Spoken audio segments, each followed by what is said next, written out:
New week here on the call up, and we are finishing out the NL Central here as we fly through our top prospect lists by team. It's the Pittsburgh Pirates today, a system that, of course, Jack McMullen is very familiar with. I'm Aram Layton. Jack joining me. We're going to talk about some AAA guys, some guys that you saw plenty of. Unfortunately, some of my favorite players in this system over the last couple years recently graduated, and those are the guys that you saw a lot of. That's generally how the hierarchy works, being that you're in AAA. But I know this list also includes a lot of names that you are very excited to potentially see this upcoming season. So this is going to be a fun one, Jack, to just kind of fly through what is a very pitching heavy system and a lot of really fun and unique arms.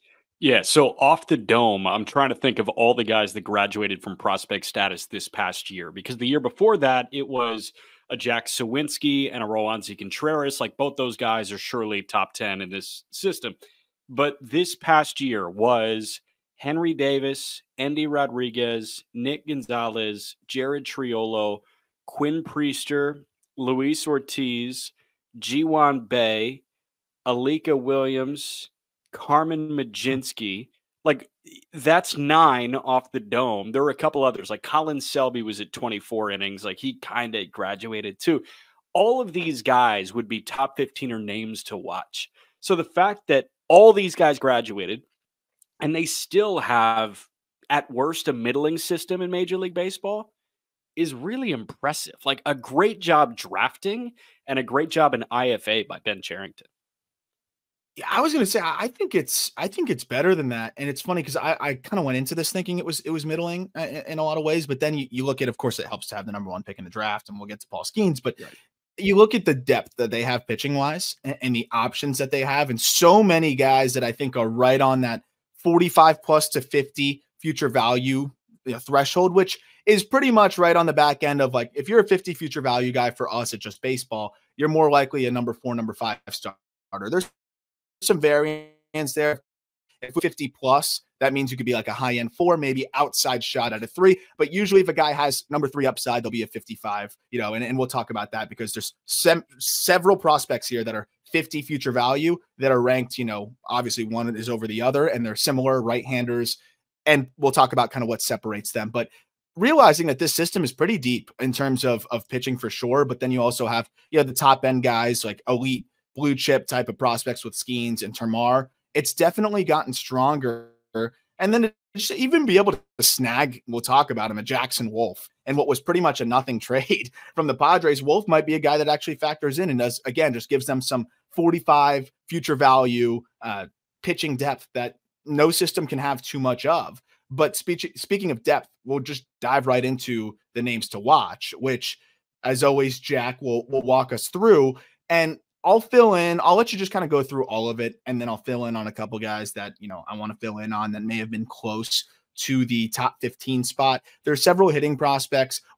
We also forgot, I don't know if you mentioned Leo Verpeguero, him graduating as well. That was another, very solid prospect in the system, and a guy that I still think will finish his development at the big league level, could be a good piece for them. But on the hitting side, when you go deeper down, it's a lot of tools usually, and you're just kind of waiting to see where it all shakes out. We're going reverse alphabetical order this time, and that leads you right into a guy with a lot of tools that we're waiting to see how it all shakes out. Yeah, so it was a great math equation done by the Pirates front office in 2021, where they underslot Henry Davis by about $1.52 million. They used those savings on 3 guys, on SOLOMETO, BUBBA Chandler. We're going to talk about both those guys later on, and Lonnie White. And Lonnie White could absolutely be in the top 15 if he played more. That's the problem. 11 games in his first 2 years of professional baseball. Might have been 9 games. Like, it was just injury after injury. It wasn't, going well there. He plays about 70 games this year between the complex and low A, and he showcases what I think a lot of people were excited about. It was about 8 homers and 18 bags in 61 games. 9 homers, 18 bags in 61 games.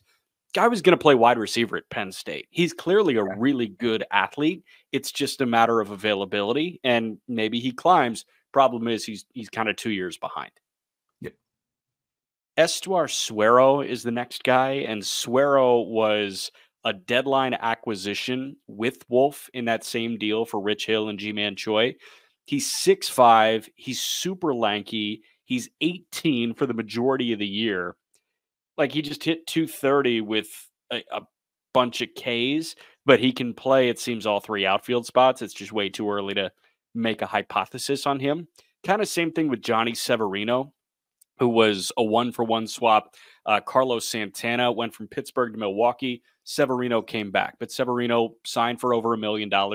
Brewers really liked him, and they got decent production out of Santana after the deadline. So I think they're hoping that Severino can really put it together. And he had a nice finish to the year in the DSL, or the complex. And yeah, actually very solid. This is a name that, you know, we talk about names to watch. Being a switch hitter and you're doing some of the things that he did in a small sample, definitely one of the names I'm more intrigued by going into next year. He'll be 19 the entire season. Yeah, 100%. Next guy we got for you is Shailene Polanco. Polanco was about $2.3 million worth in 2021 in the IFA period. And Polanco got off to a slow start, but he got off the complex this year, spent the majority of the year in Bradenton, and was like fine.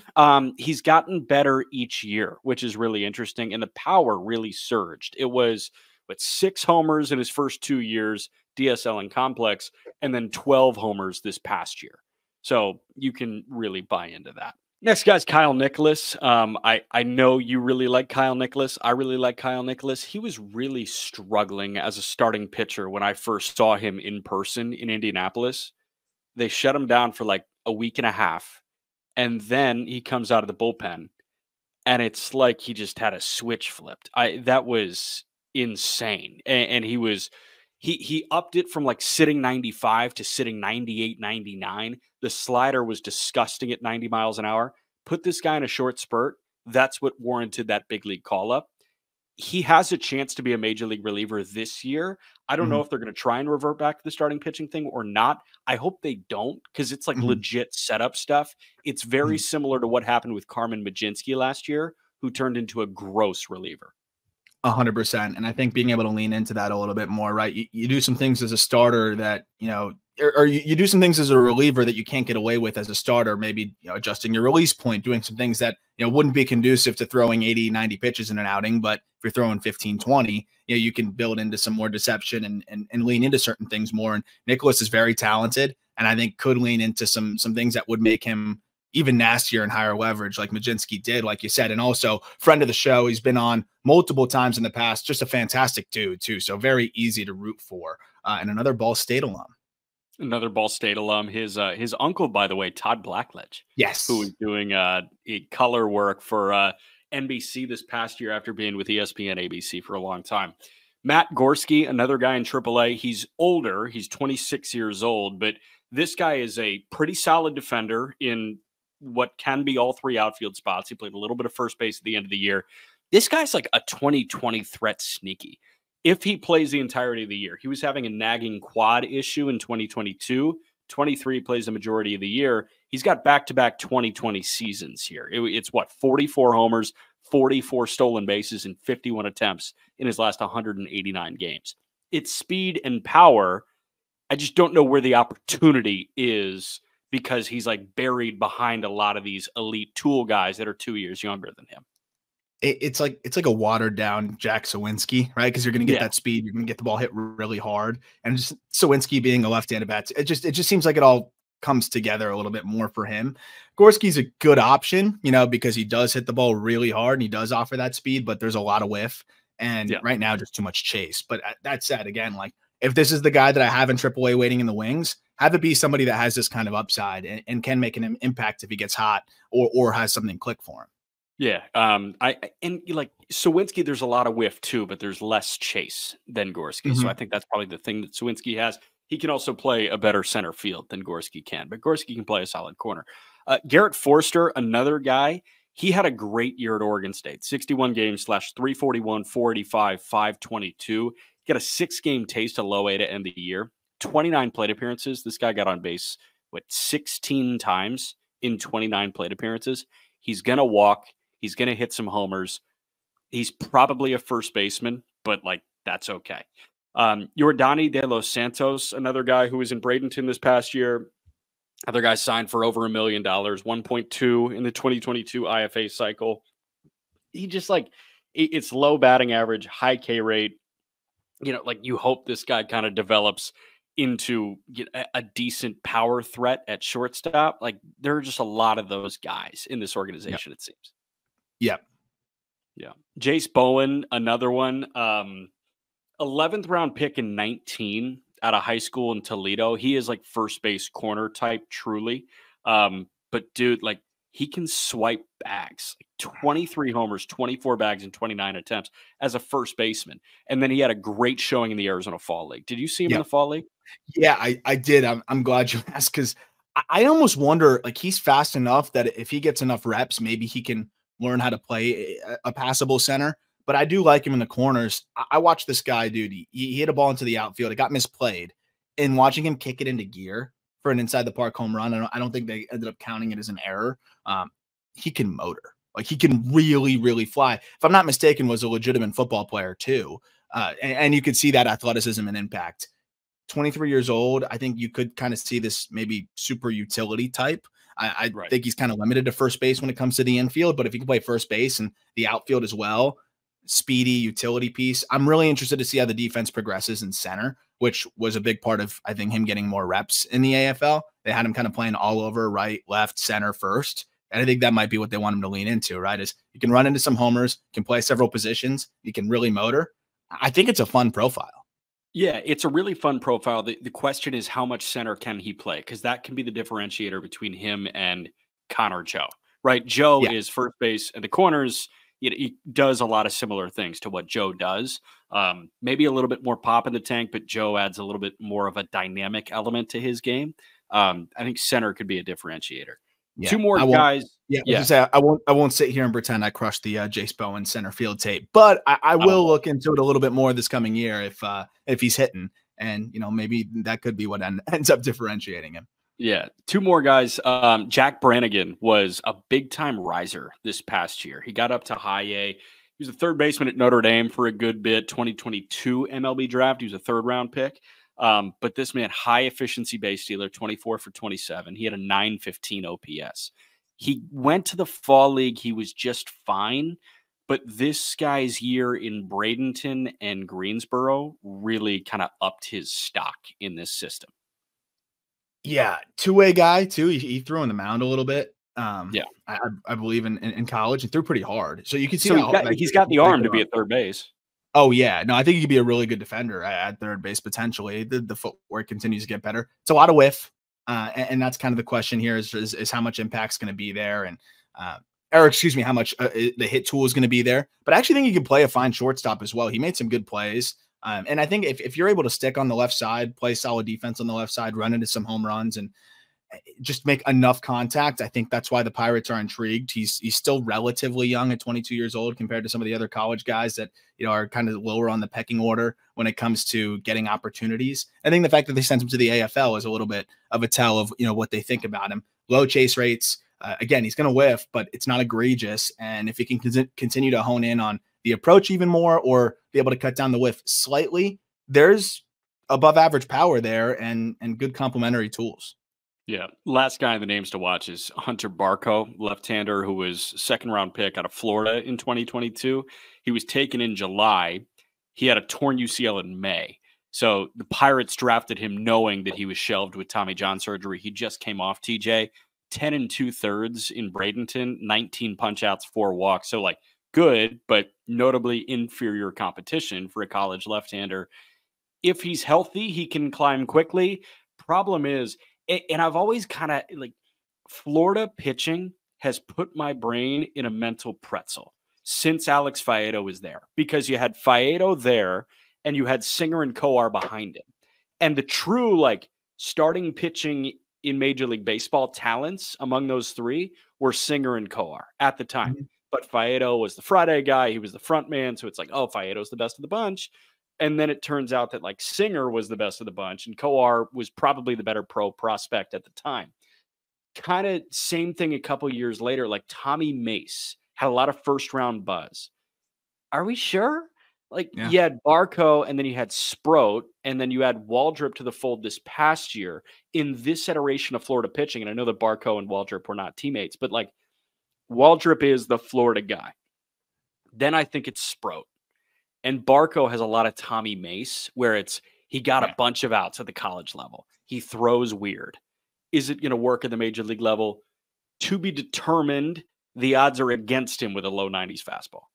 That was the thing is, and it's early back from the TJ, and sometimes it takes some time to get that velocity back. Usually we'll see an uptick at a certain point once they're ramped all the way back up, which we'll talk about with a couple specific Pirates prospects that did see that uptick post TJ. But with Barco, it's interesting for how big he is. He's tall and long. It's a very short in terms of the extension. It's pretty short. So I think it's kind of easy for hitters to pick up at times, even though it is funky. I just feel like there's not enough going for him there. There are some good shape components to his pitches, and he does seem to have some pretty good command. He was probably the last name that just got chopped off in the top 15, him and Lonnie and probably Brannigan, all kind of in that conversation there.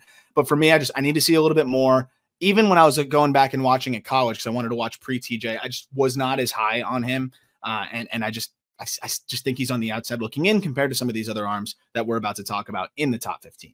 Yeah. Speaking of, let's jump right into it. And when we get to number 15 here, again, if you're watching on YouTube, like you'll probably see the name and you're like, who? If you're listening, David MATOMA is the name. And you're probably saying, who? Right-handed pitcher who was signed out of Uganda. And look, this is uncharacteristic for our rankings, I think, to have a guy like this just ranked, because he's 17 years old. He, again, was signed for $20,000 out of Uganda, and we have not seen him throw outside of the Dominican Summer League. That said, I have been able to attain enough information and watch enough video that the upside on this guy is too intriguing to have a Barco over him. And what that upside is from this right-handed pitcher is a fastball that is already touching 101, which is already insane. An electric arm, 6 feet tall, 165 pounds, and he just whips it in there from a 5.5 release height. I was watching some outings where he was getting more than 20 inches of carry from that release height. If he's able to harness that, like upper 90s, 5.5 release height, and around 20 inches of carry, that's a 70 grade. That's like an outlier fastball. We have to see him continuously do that. It's a work in progress, but I watched him do that in spurts. There was one specific at bat against one of the top prospects in the Dodger system in the DSL, and Vargas, and he just overpowered him with 3 straight fastballs, 100 miles an hour. He looked incredibly uncomfortable, and that was a guy that mashed through the DSL. The slider already looks like it's coming along, upper 80s, sharp bite to it. He just needs to find a little bit more consistency with it. And then he's shown the willingness to mix in a changeup. Look, there's a ton of reliever risk here, but I think if he's a reliever, he has top end closer stuff if it all clicks. But with his athleticism and already some semblance of a feel to pitch for a guy that's, a very raw and young pitcher out of Uganda, not somewhere where we have like a lot of track record of seeing players come from. I think that it's just impossible to not be excited about what could be here with MATOMA, who will be 18 years old for the entirety of this season and probably will be pitching at the complex. Thank you for emptying the tank on the information that you have, because I have nothing to add. You sent me a video and I was like, who is that? And then you said, we'll talk about him. And here we are talking about him. So like, I've got nothing. The one video that I saw of the one fastballs that I saw, it was like, all right, this kid is just kind of like leaning back on the hill, and then all of a sudden he just rips a heater right by a guy. So like, it's clearly something that comes very natural to him. Yeah, and you see that athleticism. It's a little Tink Hence-esque with the delivery, right? Where it's like that lean back, the arm kind of looks like it's over the top, but because he's so low and because he's not a tall guy, it's a low release. Over the top low release is almost an oxymoron, and it takes off from there. And I think that's part of what makes it so uncomfortable for hitters. And I could see this guy just going fastball at 70% usage and just blowing it by guys. And then if that slider comes along, I mean, it's going to be a problem for hitters. So the upside is just too much for me to pass on. I'm putting that guy in the top 15, right at number 15. And it sounds like there's a very high probability that like the fastball could just carry him to a bullpen. I mean, it's 100 miles an hour. And mind you, when he was signed, he was like 89 to 91, which at 16 is absurd. but now just seeing his first year with professional care, like doing what he did, now the focus is going to be development and sustainability. And I'm really interested to see what that looks like. Ridiculous. Another fun project for the Pirates comes in at number 14, and Michael Kennedy, a left-hander who had a really nice year at the complex last year and was a 4th-round pick in 2022. Another overslot candidate here that they gave him $1 million in the 4th round to sign him away from, I forget where, I believe it was an SEC school. But Kennedy was very popular on the summer circuit, started to really put up some impressive numbers, and in high school, and I think that started to get teams excited because there's some unique characteristics. And I talk about trends, right? We're talking about trends with every single organization. You're going to hear me probably sound very repetitive throughout this episode because of how many arms there are and the trend with a lot of these arms. They are similar to the Rays and what the Rockies now are starting to do in terms of finding some unique releases. And specifically, I think the low releases that you're going to see now across the board here. It's funky or low or both. And Kennedy is both. It's this 3/4, a little bit higher than some of the other guys. That's going to be another word I'm going to say a lot of. Drinking game, take a shot every time I say 3/4. You're going to be hammered by the end of this episode. But Michael Kennedy kind of 3/4-ish gets some good life on it, but it's only 89, 91. So from that lens, I'm a little bit concerned about how that plays up at the upper levels, but he was 18 last year. He's going to be 19 for the duration of this year. He's 6'1", 200. It's not a huge amount of projection on his frame, but you just figure naturally he grows into another tick or two. That fastball should play as above average. From that release point, his slider plays really, really well. And that looks like a pitch that can be really good as he tries to command it. And then the changeup, it's flashed average, but it's just a work in progress. I mean, he only landed at first strike about 1/3 of the time last year. But to do what he did in the complex, to earn, a pair of low A starts at 18 years old and held his own in those, kind of battled some nibbling issues there, but held his own. I thought it was a really good year for Kennedy. And if he ticks up 1 or 2 spots on that fastball, all of a sudden, I think he could start, racking up some whiff and fending off some of that reliever risk. So number one, he was going to go to LSU from New York State, right? Albany, New York kid that was headed to LSU. Like, that's how you know a kid's good. If he's not from the Southeast and he's committed to LSU, it's like, all right, this kid's got the goods.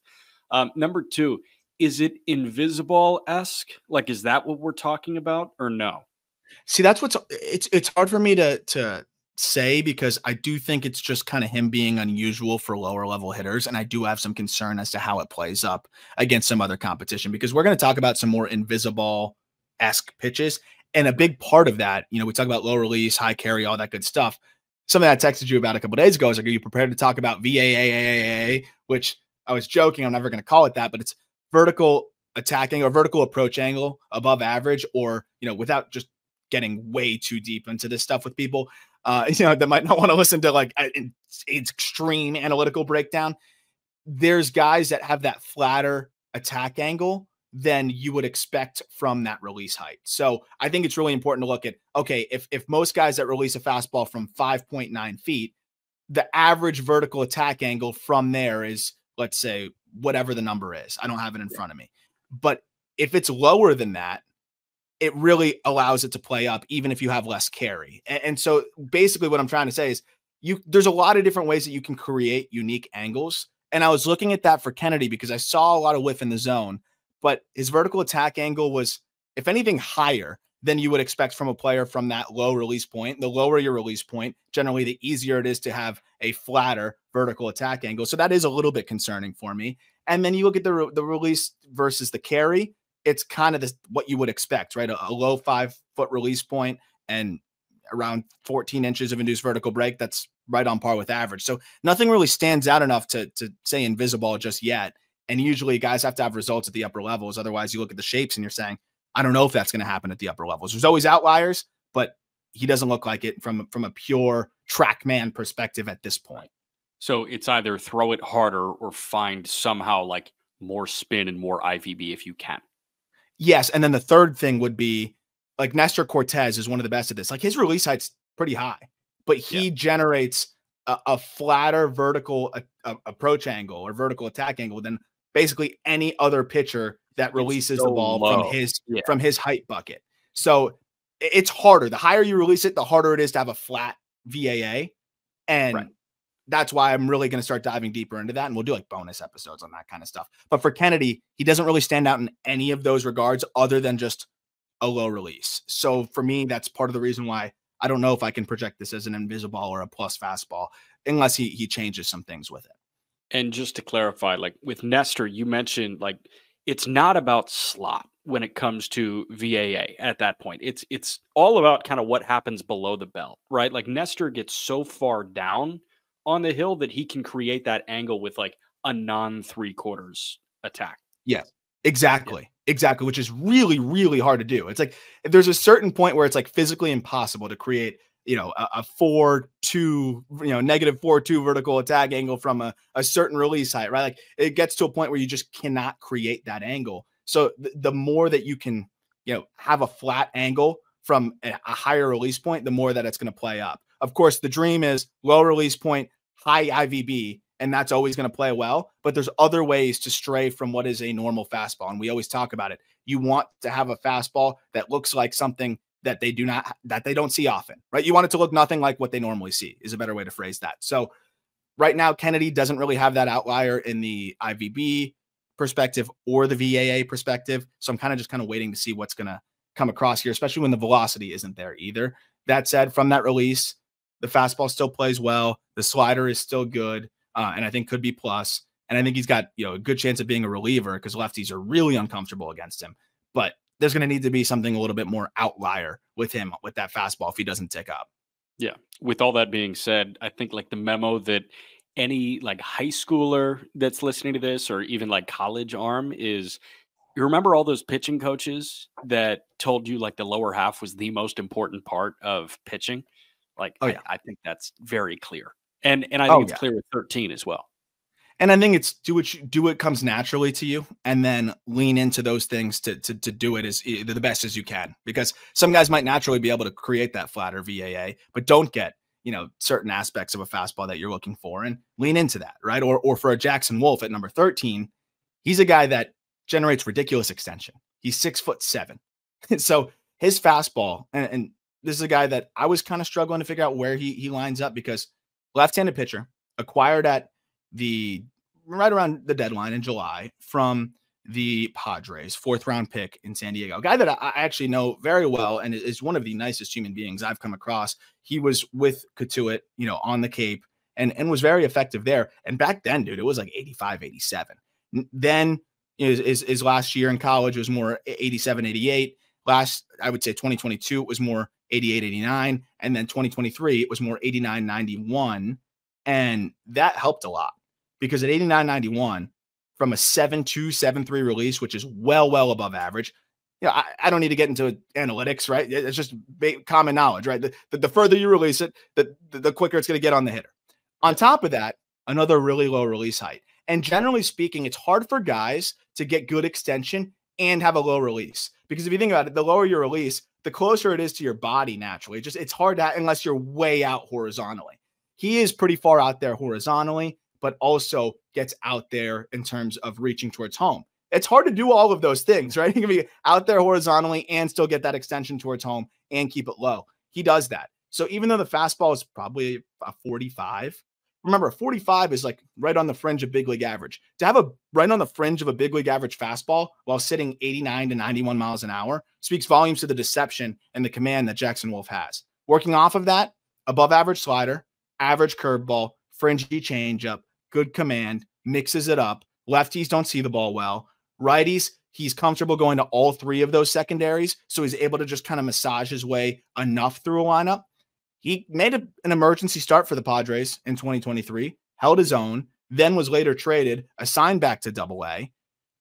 The ceiling's a 5-starter, but I feel like you got a big league arm here in some capacity as a guy that could be a swing man, see his stuff tick up in 2-3 inning spurts where he's getting a lot of left-handed heavy lineups out. Or if it all comes together, I do think could be a serviceable 5-starter at the big league level. The command from like that long of a human being makes him a big leaguer.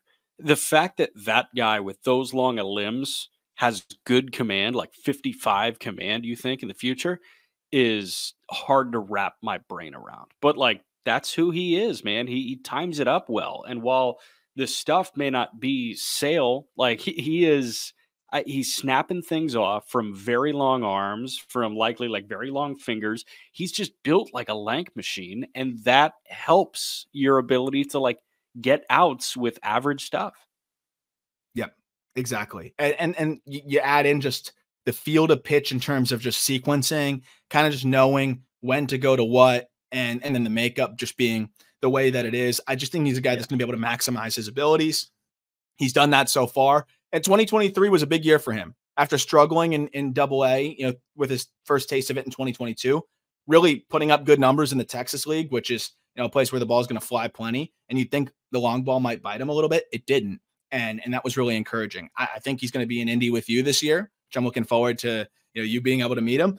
Again, great guy, easy to root for, but I think he could be in the big leagues within the first half of this year and could settle into being a solid 5 starter. Again, I could give you a mid-4s and eat innings and be durable at that lower velocity. That it was a good get for them for what was, you know, 2 pieces that didn't matter to the Pirates at all in Ji-Man Choi and Rich Hill. I've only heard that he's like the nicest guy ever from everybody that has crossed paths with Jackson Wolf. So I'm going to try and piss him off in the first week. Yes, of knowing you him. should. You won't be able to. He legitimately is one of the nicest humans. Went to West Virginia, part of that staff with Alek Manoah as well. Yeah, just a good dude.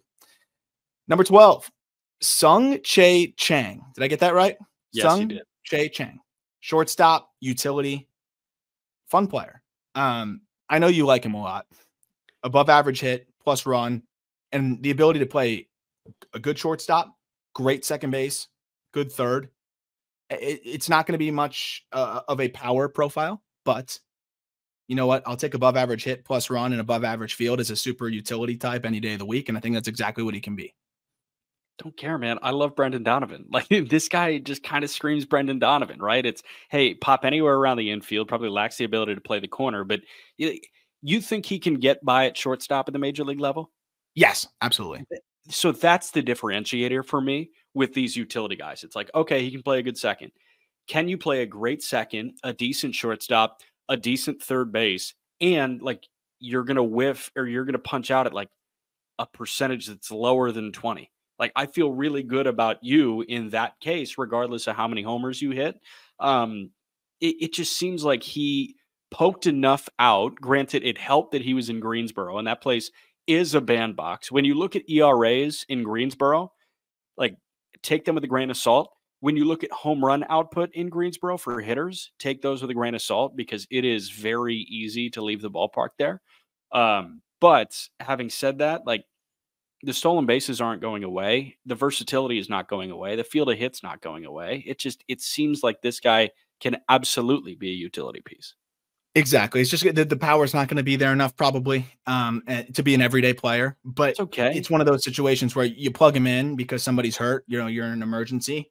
And if he gives you a 700 OPS, something around there, and plays decent defense, like that's very, very solid. And I think he can do that at least. And, you know, could be a second division regular if it all comes together. But sure. I think this is just some much needed infield depth now in the system because all of a sudden you look around and it's not that many guys that can really pick it and play all over, which is somewhat surprising. Peguero kind of being similar to that player, but a lot of those guys, again, kind of got up to the big league levels. Again, one of your favorite players in Ji-Won Bae is that guy that can pick it and play all over. So, you know, it's just good to have another wave of those types in the minor leagues. You always want to have at least a couple guys, you know, in your organizational depth chart that can fill in case you ever make a trade or someone gets hurt. But what I will also say is like Peguero is pretty much moving off of shortstop with a healthy O'Neal Cruz back. Like Cruz is the everyday shortstop. You got Peguero to fill in if you want, but like Alika Williams got a lot of run at shortstop last year. Nick Gonzalez is not going to play short at the major league level. Bay is kind of being placed in that second base / center field role.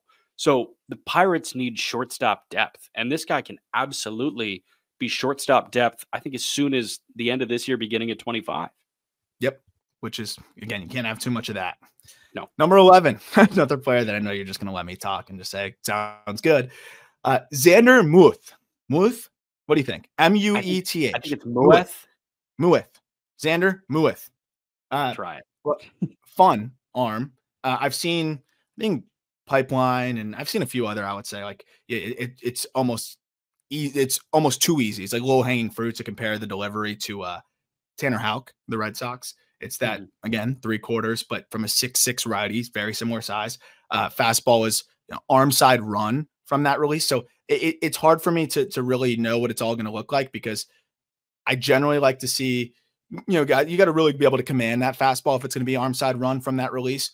Or if you're a guy that gets carry, then you're going to get a lot of in zone whiff. I want to see that. There's a lot of candidates though from that release point that do end up kind of flirting with the dead zone because they don't get the sinker run. And when you're horizontal like that and you're trying to throw vertically, it's hard to get enough carry to where you're minimizing the horizontal movement. So sometimes you get a little too much horizontal and not enough vertical, and you get caught in that dead zone. The pitches I saw from him, because I was only able to watch showcase stuff and get some showcase data, it looked like that shouldn't be an issue. It looked like he was getting some good arm side run. The slider is really good when he commands it, but I saw a lot of misses. I will say, again, I'm watching him when he was most geared up. I think that he was just trying to grip and rip too much, and he kept missing to the glove side with these sliders. I feel almost disingenuous trying to grade his command off of that. I looked at the delivery. I think it's fine. I think he can grow into, fringy, maybe even better command.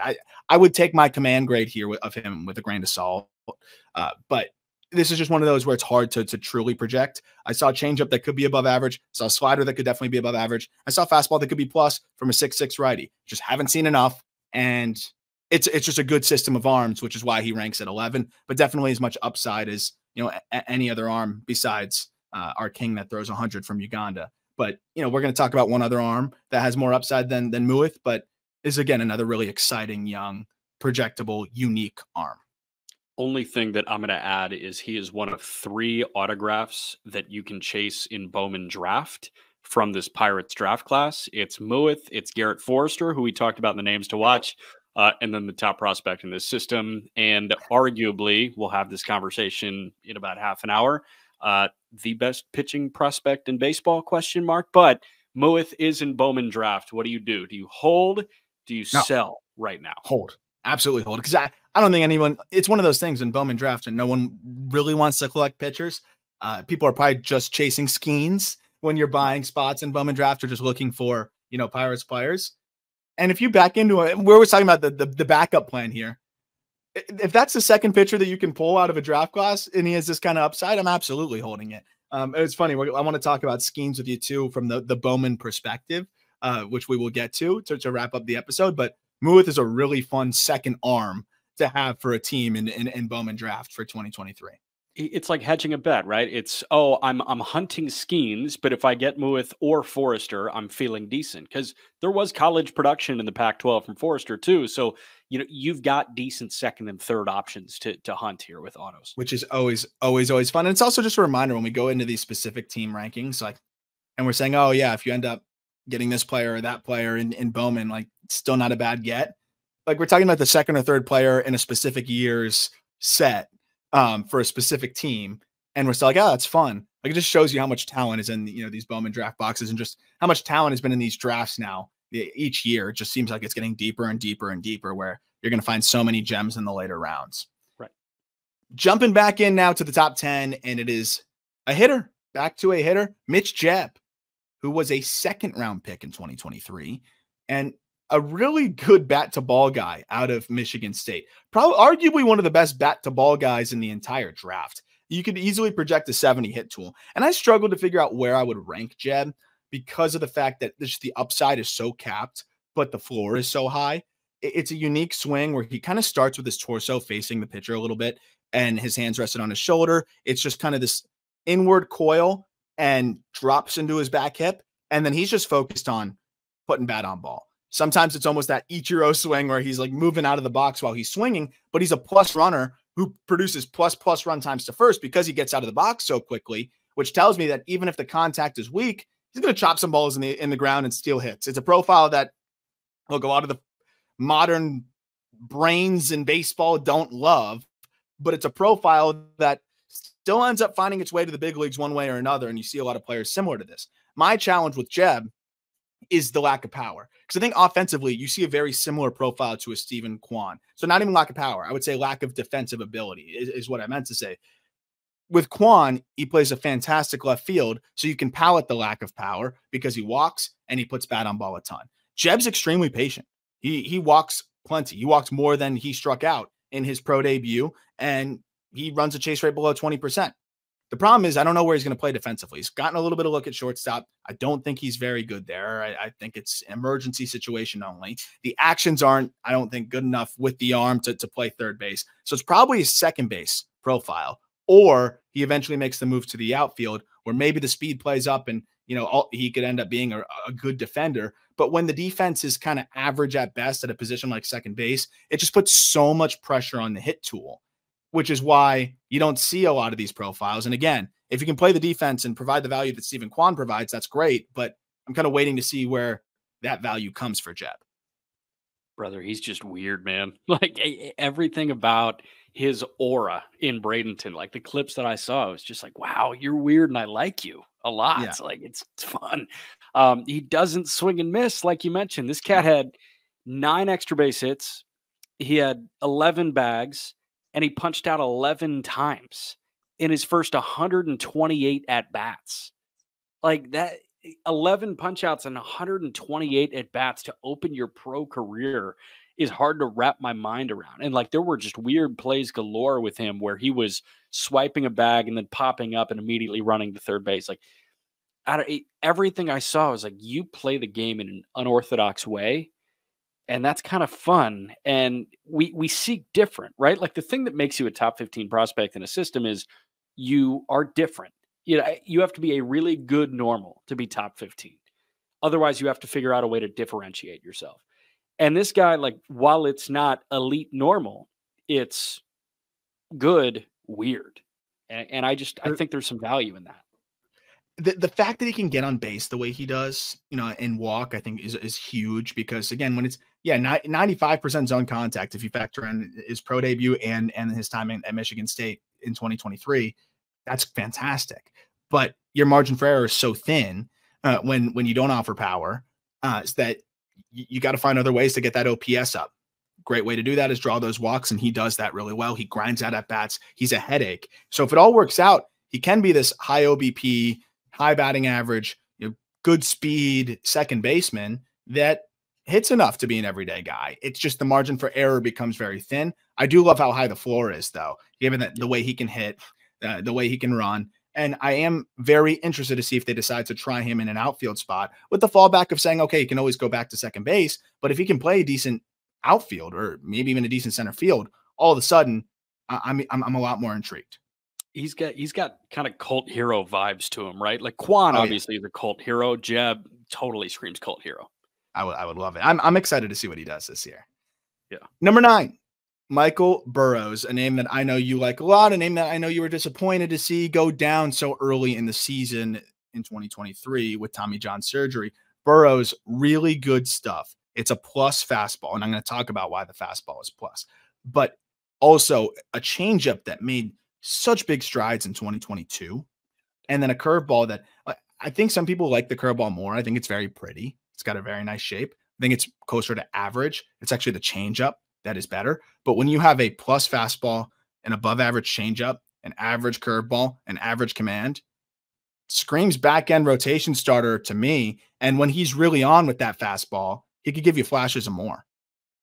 Dude, I fell in love in the back half of 2022, and I saw a guy that dominated Double-A, came up, and was so good in 4 inning spurts, and then the 5th inning was giving him fits. And then at the end of the year, he really turned it on. He figured out a way to get through that 5th inning. And I think that is the thing that a lot of common fans kind of ignore when it comes to the development of starting pitching prospects. Sustaining success through the later innings. You see the spurts. Everybody wants to talk about the highlights. Everybody wants to talk about, oh, this cat topped at 99. What inning was that in? You know what I mean? Like, let's talk about what he was doing in the 6th inning. He was 99 in the 2nd, but was he 94 in the 6th? Like, this guy was 97, and then it would taper off to 94, and he got hit. At the end of the year, it was 97 in the 2nd, then it was 97 in the 5th, too. And Yeah. that is the biggest stride you can make in the upper levels of the minor leagues. And I was so excited to see that. Also, like, saw the changeup develop before my very eyes on a start-by-start basis, and it was so much fun. He did get into a rhythm where right on right it was fastball, curveball, right on left it was fastball, changeup, and there wasn't much of the other pitch, the other secondary working in against those handed hitters. So, like, if you have the usage in front of you, I bet that guy hardly ever threw curveballs to left-handed hitters and hardly ever threw changeups to right-handed hitters.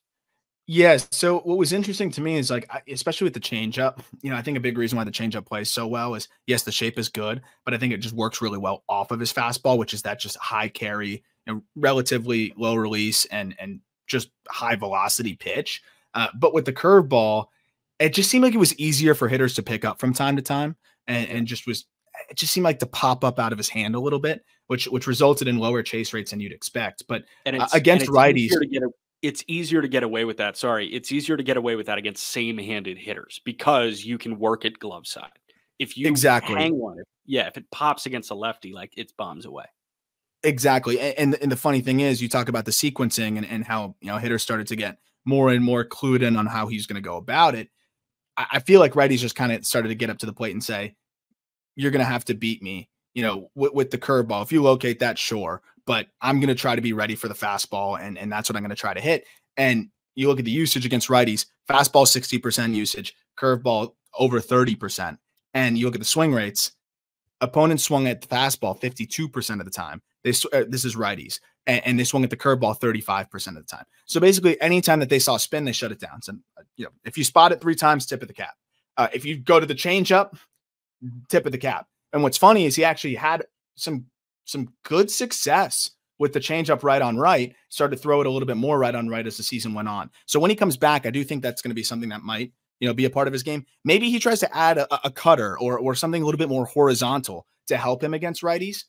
But with lefties, yeah, you went to the changeup heavily, but you can get away with that more because it's so much harder to pick up. You can't just go up there with the approach of like, oh, I'm leaving a changeup. You can leave things down on the bottom third of the zone, but you can't just say, oh, anything that looks like a changeup, I'm leaving. The whole point of a changeup is you don't know that it's a changeup until it's too late. So he dismantled lefties with that.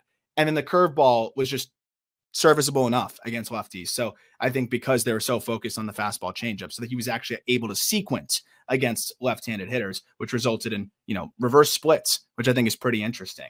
But Burrow's, what you saw him up close, like, you think number 4, number 5 upside with flashes and more probably makes the most sense, assuming he comes back healthy because of how good that fastball is. I mean, we're talking in 2022, in zone whiff rate of like 26% on that fastball. Again, because it's mid 90s, 19 inches of IVB, and then a slightly flatter vertical attack angle than most pitchers with his release height.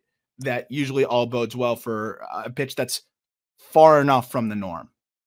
I think he is Pittsburgh's Bryce Miller.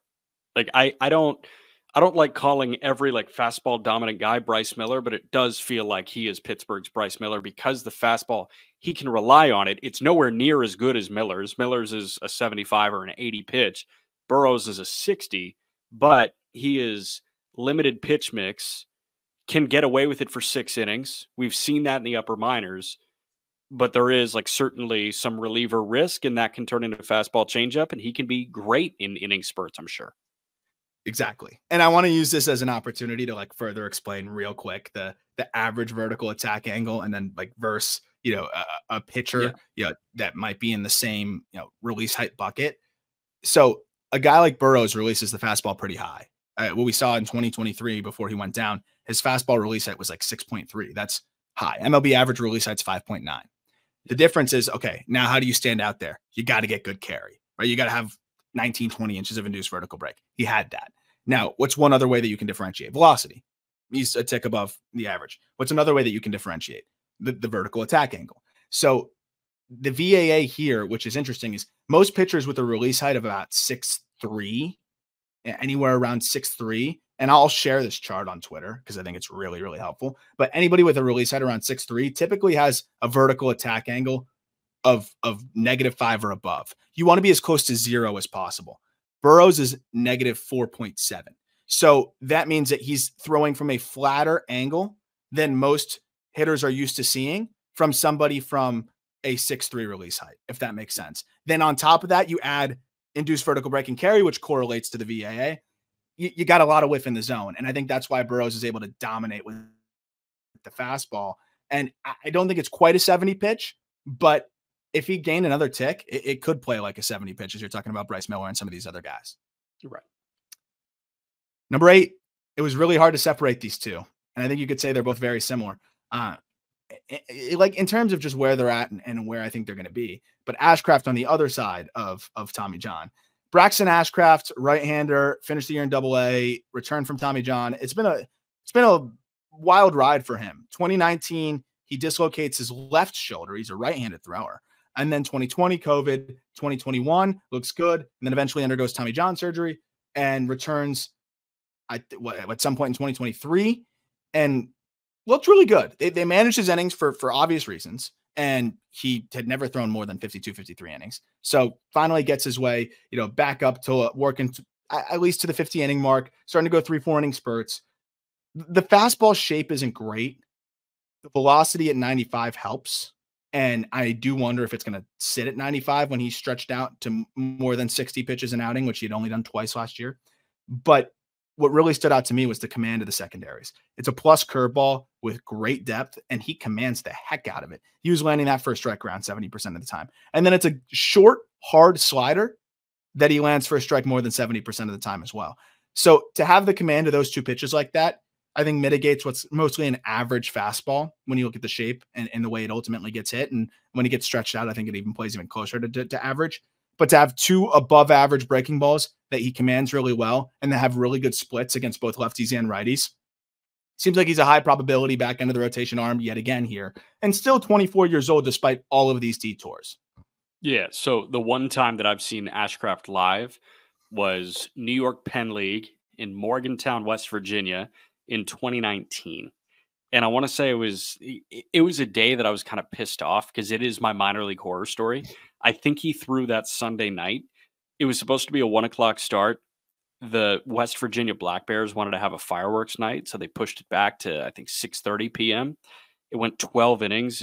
Game spanned over 5 hours. We leave Morgantown at 12:30, pull into Auburn, New York at 7:30, get back to my bed in Syracuse at 8:15. I'm out the door at 11:45 again to go back to Auburn. So, I was just pissed off the day that I watched Braxton ASHCRAFT throw. Having said that, I remember really liking him in 2019. Problem is, 2019 was a long time ago. There was a pandemic in between. I just I don't know. He hasn't been on the hill. I'm really excited to see him in AAA this year. I've really got nothing to add on him other than I'm excited to see him pitch because it hasn't happened in a while. The craziest part about that is that's less than 100 innings ago, which is right. Which is nuts. When you think we about just it. don't have a Just so sample to long work ago. with since 2019. But to return the way he did, that's what's so encouraging. And yeah, overall strike rate of 70% across those 3 pitches. That's phenomenal. And the curveball depth was just so impressive. And the slider, it's kind of cutterish. It's not going to get a ton of whiff, but it looks so much like his fastball that it plays up, gets a lot of chase. And I think it's a good 3-pitch mix that's going to make him a high probability back end of the rotation starter. Could debut as soon as this coming season. A lot of guys that could debut this year. It's going to be fun to see kind of who separates themselves because at number 7 is just another candidate who could do the same in Thomas Harrington.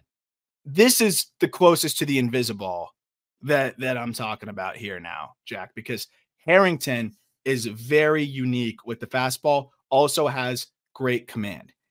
2nd round pick out of Campbell back in 2021. And what I love about Harrington is he was a walk-on. And by the time he really by the end of the freshman year, I think he's the conference freshman player of the year, which is amazing for a walk-on. And then by his draft eligible sophomore year, he's the first Golden Spikes finalist in Campbell program history. So, I mean, what a rise for Thomas Harrington. Easy guy to root for. But on top of that, you get a 5'5" release height. So that's going to be quite low for a guy that's not throwing from 3/4, right? This is a vertical normal release that, again, is lower at 5'5", a pretty flat vertical attack angle. And then also just gets decent extension and just seems to locate the heck out of the fastball. So just by doing that alone, he gets a lot of swing and miss. Then working off of that, is an above average slider that he commands the heck out of as well. So you have two pitches here that are above average flashing plus that he just fills up the zone with. Remember, he's 22 years old. He doesn't have a ton of miles on the arm because of being a walk-on, because of the fact that he was a draft eligible sophomore. And so far, it's just been great. That fastball pounds the zone with it, 72% strike rate, still picked up in zone whiff rate of 25% and a chase rate over 30%. It only sits 93 miles an hour. So if he gains another tick, it's better than a plus pitch. But because of the low release side, because of the good carry, and because of some of the unique characteristics to it, he gets a lot of whiff. And then the command, it's east, west, north, south, freeze you at the knees, get you to whiff at the top, and then pick at both sides on the outer half and inner half. It just seems like he can just pick apart lineups when he's really locked in, especially if he has the changeup going for him, which is the one inconsistent pitch that he has. It would be cool to see that pitch come along, because then I think he's got a really good chance at sticking as, a high end 4, maybe even, a below average 3. So it took until 2021 for Campbell, who, by the way, is a good college baseball program, to get their first Golden Spikes finalist. Didn't Neto follow that up the year after? Like, it probably would have gone to Harrington in 21, and Zach Neto hit like 450 at Campbell. I might be being hyperbolic right now, but if I'm not mistaken, back-to-back Golden Spikes finalists for Campbell after never having one pre-2021, which is really cool. And like Matthew Barefoot was at Campbell in the late 2010s. Yeah. Like he was legit, like he was Golden Spikes caliber, or at least finalist caliber. I don't have much to add because I haven't gotten to see him live, but I will tell you that the Pirates brass loves Harrington. Like, that's a name that is constantly brought up. I get it. I mean, to make 93 play the way that it does, and to have the command of the slider that he has, change up, I still think can be an average third pitch. He's a high probability big league starter. Again, they've just got so many of these guys, which makes it refreshing to send us into number 6, which is not a high probability big league starter, but could be one of the nastiest arms in the minor leagues as soon as this year. And it's JUN-SEOK SHIM. Did I get that right, Jack? JUN-SEOK SHIM? I think it's just JUN-SEOK SHIM. JUN-SEOK SIM. JUN-SEOK SHIM. I think that's what it is. Okay. Don't know yet. Like, he hasn't thrown with a commentator yet. Yeah, that is true. He has not thrown with a commentator yet. But the crazy thing is, I've already seen enough for this guy to be the number 6 prospect in a solid system. Oh my goodness, is he disgusting. 6'4", 215 pounds. He signed for $750,000 to forego the KBO draft, where he would have been probably the top pick or somewhere near there, and just go straight here and sees how fast he can climb up. Probably had as good of a pro debut as you could imagine for an 18-year-old. His first start at the complex, he goes 4 innings, perfect, 8 Ks. Unfortunately, he showed up to spring training with an ankle ailment, and I think after that 4-inning start, it flared back up again. So he made one more appearance and then went on the shelf for several months. Then returned in October, couple more outings, short spurts, stuff looked insane again.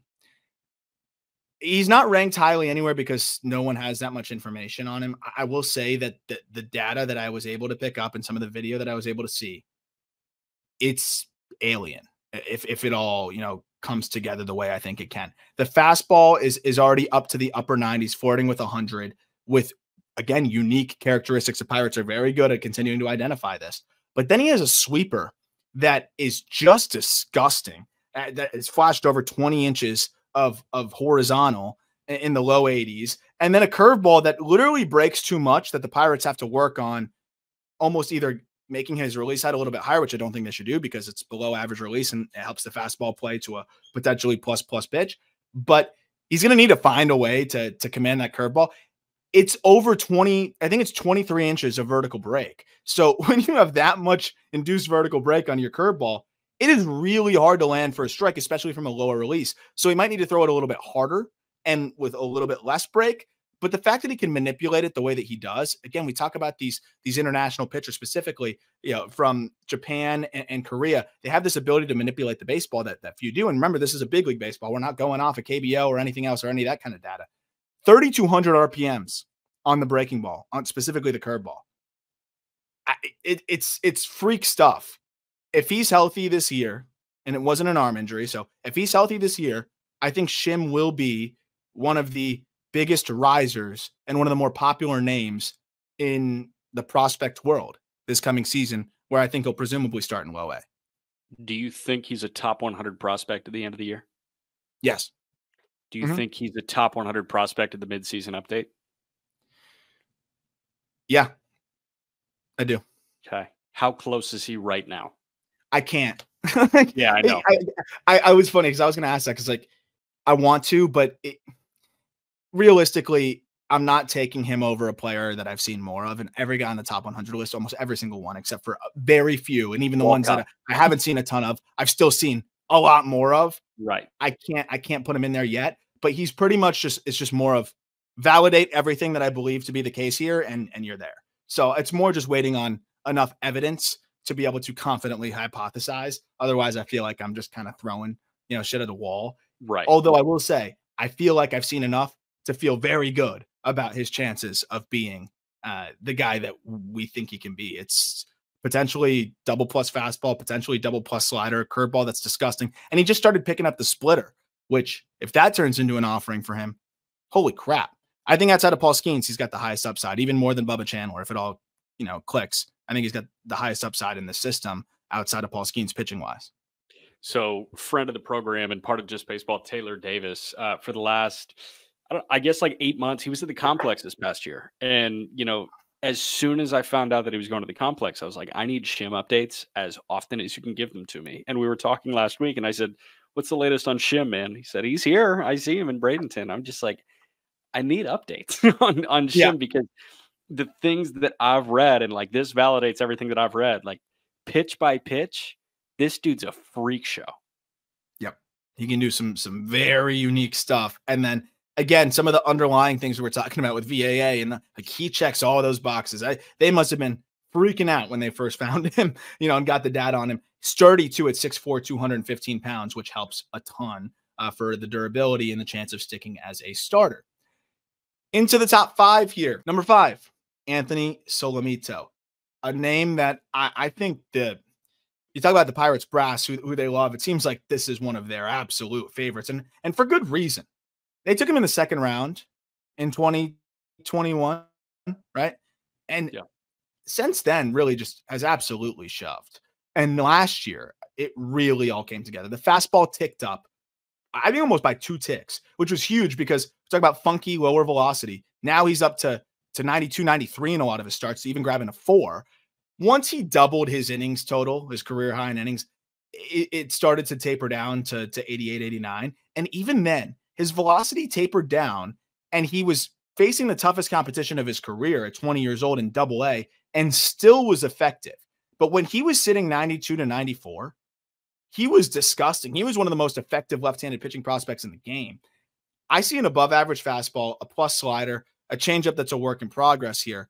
But with his deception, with the unique release, and the quality of his slider, and the command of both, I think he could get away with being mostly a 2-pitch guy because there's a little bit more nuance to him just quote unquote being a 2-pitch guy, considering that he also has a sinker and then more of that 4-seamer as well. So he's got 2 different fastballs where he can change the eye level. Then he's got this slider. I think that might be enough, even if the changeup doesn't come along. Do you know how distracting the glove hand would be for a hitter? Oh, like, put yourself in a left-handed hitter's shoes. I have no idea how I'm touching that slider when I've got like my eyes on that glove hand that's doing a bunch of weird things in a place that like I can't see it. And then all of a sudden he's like almost turning himself around. There's so much horizontal movement and torque in his delivery. It looks weird. And the fact that he commands it really well at 6'5", like there's so much unorthodox going on here.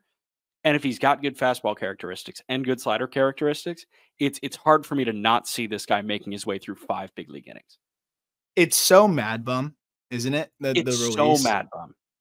And it's just, I think the release alone just allows everything to play up. Because if you looked at the pitch shapes in a vacuum, that they don't look insane, but he's able to get so much whiff at the top of the zone with the fastball, then still mixing in, that sinker, version of it to just change the eye level and get some ground balls and some early contact.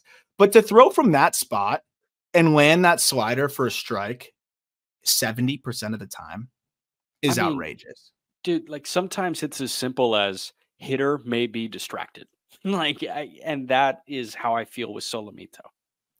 And what's even more wild is I think righties are more distracted because he actually puts up better numbers against right-hand hitters, which I would actually love to see. You're going to face more righties. When you're a funky lefty, to be able to stick as a starter, you got to prove that, you can post steady splits. I'm not really concerned about him being able to get lefties out, but the fact that he actually is reverse splitting a little bit is great. And I think it's because of how hard it is to see the ball as a righty. When his back is almost turned to you and the arm is the last thing you see, righties see that arm even later with that, cross-body delivery that just makes it so much more difficult. So when his fastball plays better against righties, that makes me even more confident that he can be a two-pitch guy because left on left from that release point, that slider is going to be a problem. So the fact that that you could go fastball heavier against righties, I think the changeup can be a passable third pitch, but the fact that the sinker is technically a third pitch and he's got that changeup going, I think he could be a middle rotation arm. And this is a guy that probably will be on the top 100 update. Yeah, love it. Number 4, guy who was on the top 100 list and gets the slight edge, Bubba Chandler.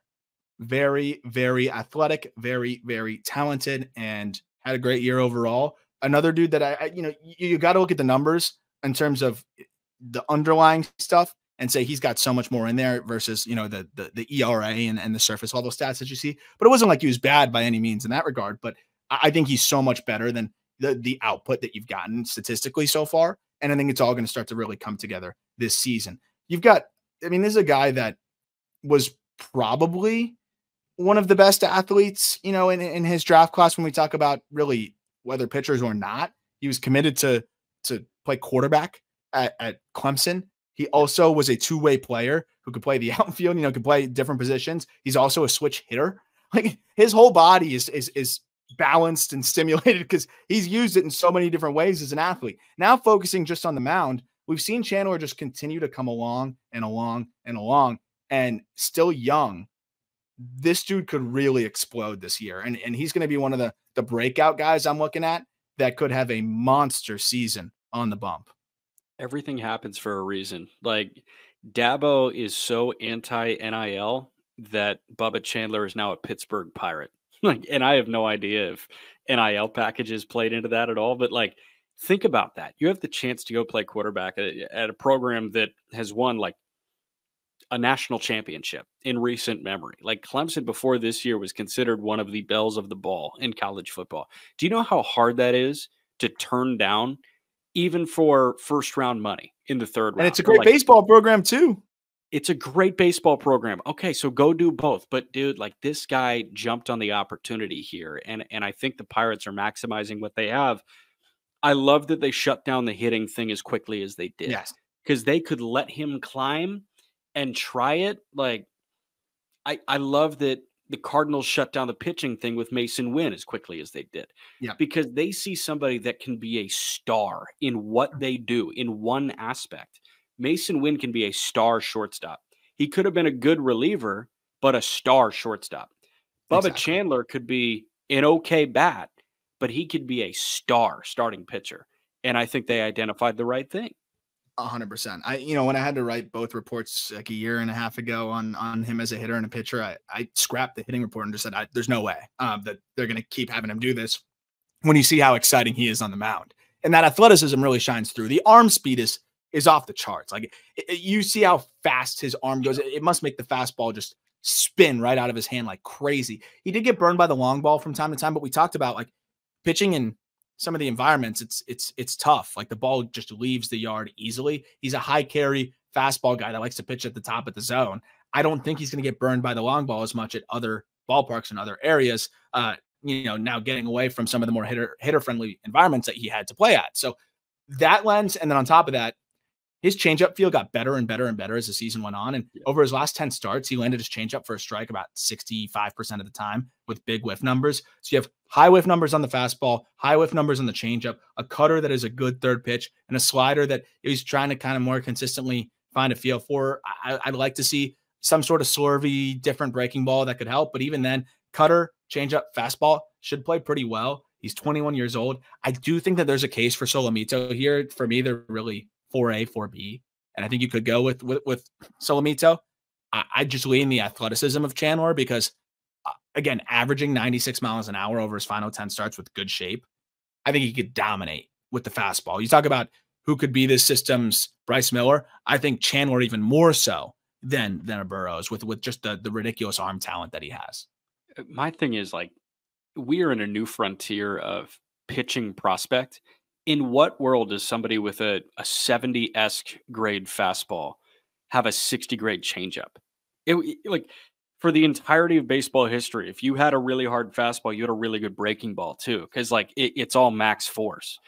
Like, how does a freak athlete have a great changeup like this? This is just weird, man. And like, this is the new norm. Like, expect the unexpected. And I think the command with that athleticism, with already having that feel for the changeup that you just don't normally see from guys like that, as you mentioned. You're not supposed to have this. That's what makes him really special. And I think that he could be fastball changeup heavy with how good the fastball is, because when you get that high carry fastball, the changeup's always going to play up, and then he's still able to mix in a cutter that flashes above average. It should be really fun. Yeah. Number 3, guy that you saw plenty of, and we've had, as an interview on the show, so go check that out. Probably 20 episodes back. You talked to him at the ballpark. Jared Jones, top 100 prospect as well, and a guy that should see some big league action this coming year. I wouldn't be surprised if he breaks camp. Would you be surprised if Jared Jones breaks camp? I think it'll have to do with the other puzzle pieces in the rotation. Like, I unfortunately think he doesn't really control his own destiny, and there's no point in having him break camp with them if he's not one of the 5 starting pitchers. But I think Quinn Priester and Roansy Contreras and Luis Ortiz will all have impact on what happens with Jared Jones. Makes sense. So this is a fastball slider combination that, again, I like from hell. I think it's enough to be a starter as well. It's just another guy that could turn a lineup over, give you 5 quality innings when he's dialed in with that fastball. And you've seen it. So I'll just talk about what I saw in terms of putting these grades together. And then you could talk about what you've seen, just full on starts, watching his preparation, watching, sometimes when it doesn't go well, how he battles through adversity, how he's bounced back and things like that. But I think the heater could be plus when you look at all of the characteristics and then the velocity, having an uptick and, the athleticism on the mound. Deceptively only 22 too. I don't think people realize that he's still very, very young. He's going to be 22 for most of the season up until August. But the fastball averaged 96.5. And with good characteristics to 5'6" release height, it's, again, another vertical attack angle that is flatter than most pitchers from a 5'6" release height. So then further playing up into the, the carry and the ride at the top of the zone. Surprise, surprise, 27% in zone whip, 15% swinging strike rate on the fastball. Then you have that hard, short, cutterish slider, which it seems to be something that they love in this Pirates org, is that hard, cutterish slider. He throws it at 88 to 91 and sometimes throwing at 93, 94. We've seen them really, really hard. And it just dismantled hitters. They hit a $180 against it this year with a 36% chase rate, 20% swinging strike rate, and he filled the zone up with it. The changeup is the work in progress. If he can just mix it in a few times per start, the way we see like a guy like Christian Javier do it for, here and there, I think that's all he really needs. And curveball is kind of the taste-breaking strike stealer, but it's going to be the fastball and slider that he probably throws 80% of the time, and that as long as he has the command of the two, he can turn lineups over and be a good 5 and dive or depending on how much he can mix in the change and curve, could be just a quality number 3 starter. So his mound presence is something that I fell in love with, and there is some downside to it, but like, I think a lot of the most elite pitchers in baseball have a mound presence that is similar to Jared Jones. And that is, I'm better than you. I'm pitching pissed off. He pitches pissed off. And I bet you can gather that just from like watching a start. Hell, I bet you might even be able to see it in the data. Like, he just pitches angry. I was gonna say, look at the strut off the mound right here, even too on the GIF. Like, you just see he's just ready to go right back to the dugout and come right back out there and do it again. Like, he's intense, and I like that, especially for my fastball slider guys that just throw everything hard and harder. Right, and I loved my conversations with him because he's an intense guy. Like, he can joke quickly. Like, we talked about, his golf game, and he's like, oh no, I'm terrible. And we talked about, like, hey, are you a Cali boy? You're from Southern California. He's like, no, never in a million years. But when it's time to talk pitching, like, that guy switched it on, and I was like, wow, like, you really care about this shit. And I love talking to guys that are that intense about it, because, hey, it's their livelihood, and he's out to prove something. And I love seeing guys pitch like they have something to prove. He's not a big guy. What do you have his measurables at? 6 foot. Okay, so 6 foot, $180. This guy was like a legit 20 homer threat in high school. He was committed to Texas to do both. He was going to hit nukes as a corner outfielder, and he was going to pitch. And like, the Pirates signed him away, and dude, like, watching him throw was fascinating. And there were some starts that, like, hey, there were blips, and there were some starts that got away from him, and that is the other end of the sword of, hey, you pitched, like, things can snowball on you. But a 2-start stretch, his second to last and third to last starts of the season. Last one, 4 2/3, 2 earned. They were 2 solo shots. Okay. But before that, his previous 2 starts, 13 innings, 5 hits, 12 punch outs, 2 walks. It was dominating. And he did that in a very hitter-friendly ballpark in Omaha. And then he did that against a Toledo lineup that had Colt Keith, Justin Henry Malloy. I think Parker Meadows was still there at the time. Like, it was a good Toledo lineup. And he made mincemeat of 2 lineups, 1 in a bandbox. And that's, I mean, I remember you texting me about him throughout the year, and just about the way he could kind of turn the page and bounce back and compete. And I think that's important when you're this type of pitcher too, because look, Jerry Jones is going to have his blow up starts. When you're 80% fastball slider, there's just going to be those outings where it's not there. We see it all the time with these types, but being able to turn the page, there's going to be those outings where it's 7 shutty when you're commanding those 2 pitches as well as, we know he can. And that, I think, is ultimately the big differentiator. Yes, you can talk about development of the changeup. I think just with the way he throws, it's going to be hard for that changeup to really even be an average pitch. I think the most important thing is, can the command be average or above average? Because if he's spotting with those 2 pitches, that fastball and that slider, those 2 pitches don't discriminate. Lefties and righties will have trouble, and it'll be a plus fastball. It'll be a plus slider, and that'll be all he needs to be a middle rotation starter. Number 2, a hitter. Yay, before we wrap up with zero suspense on the mound. TERMARR Johnson. We've talked about him plenty as a guy that, we don't need to revisit the whole. And if you want to hear more about TERMARR, check out the top second base prospects episode we did. If you're a Pirates fan, coming over, just for the sake of those who listen to all of them, don't want to revisit the whole conversation. Spark Notes TLDR is, we were told that this would be, one of the best hit tool guys that we've seen in some time out of the high school ranks. And then he wasn't that.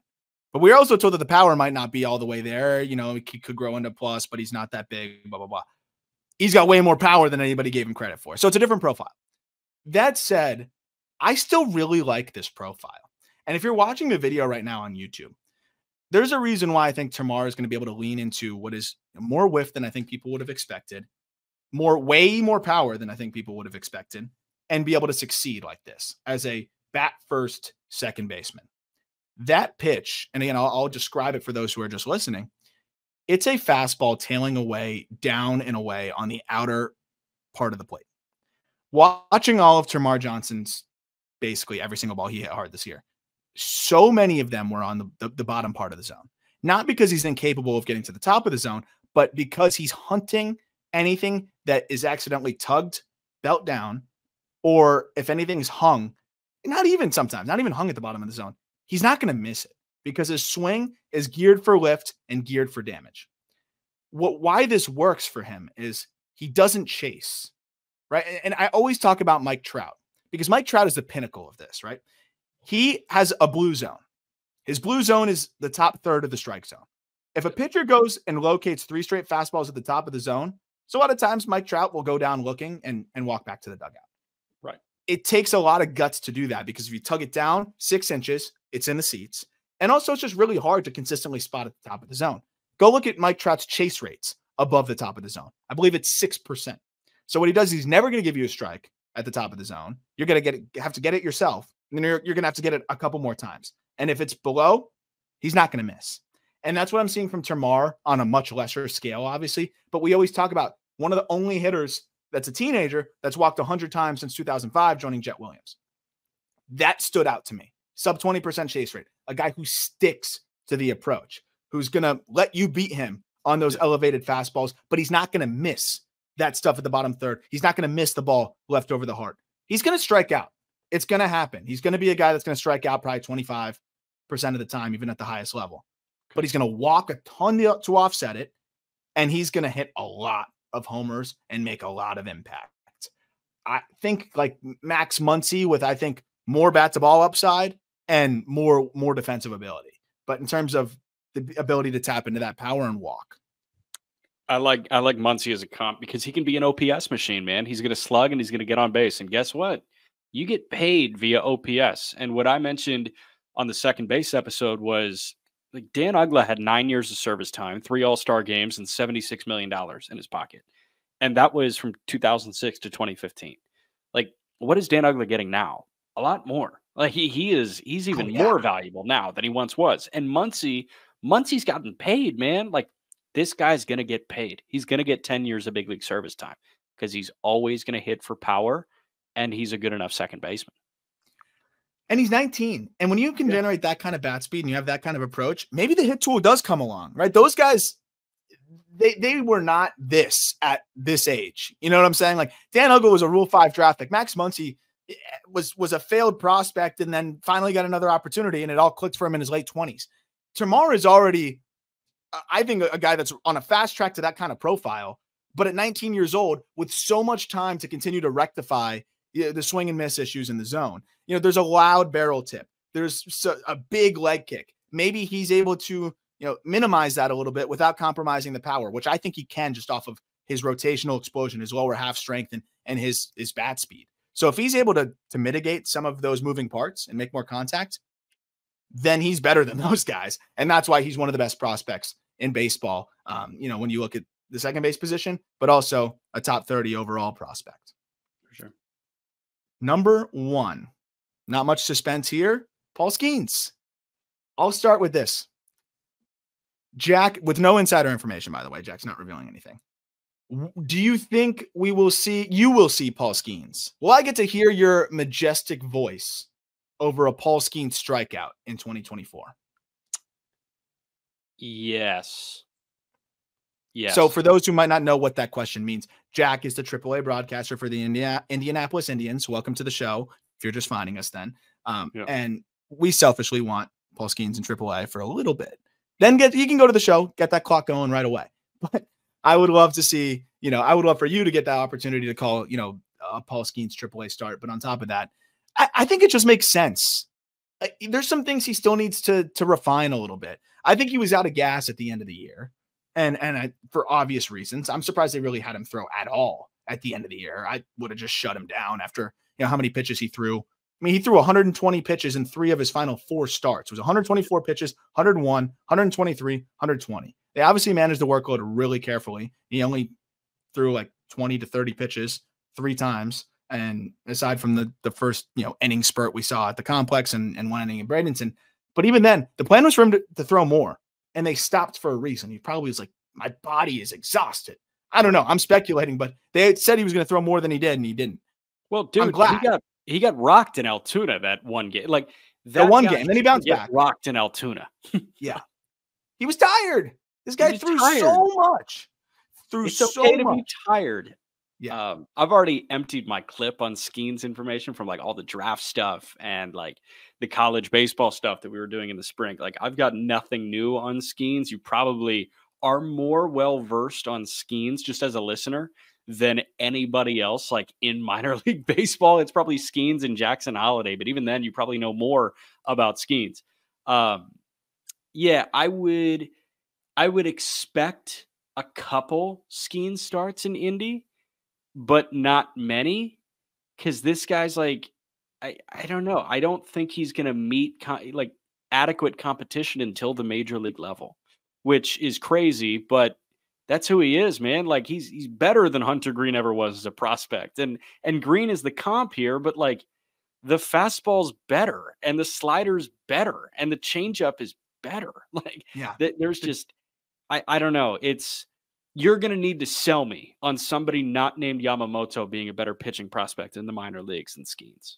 I may work on doing that at some point. Yeah, that's fine. In the coming And weeks. do it. But understandably so, right? Because you factor in, I'm even including the pro debut as well. When you have a 70% strike rate and you're sitting 99, like people can talk about the shape all they want. And I understand that.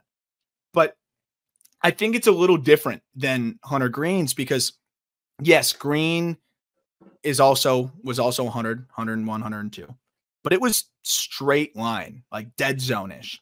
Skenes is getting more arm side run. And like it's not the most desired shape in the world, but he gets more arm side run. And I think that really makes for uncomfortable at-bats for righties where it just gets in on their hands.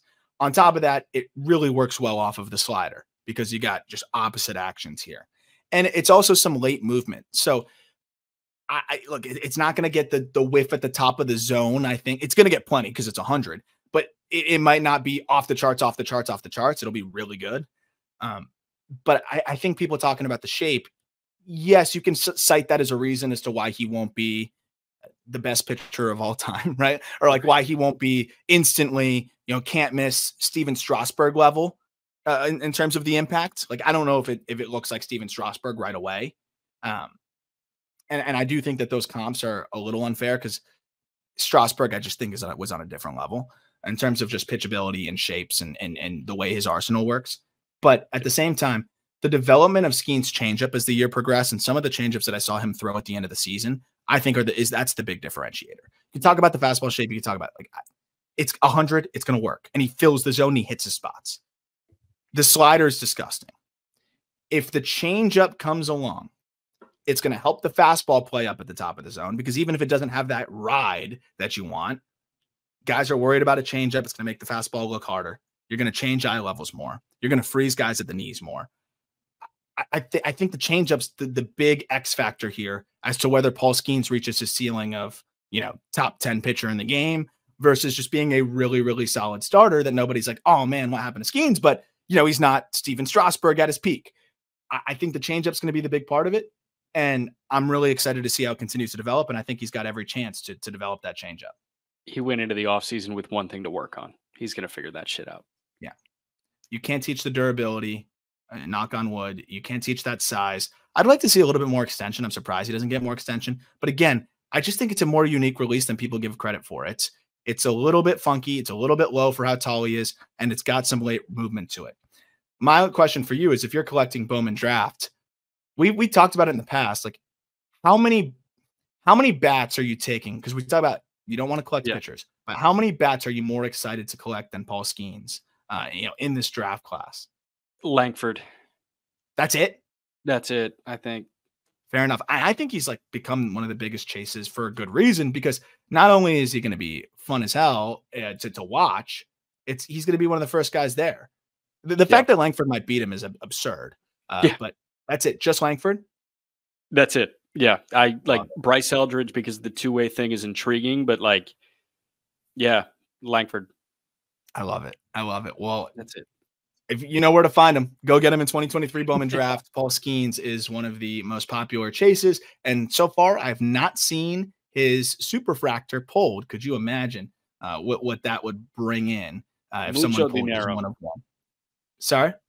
Mucho dinero. Oh, a lot.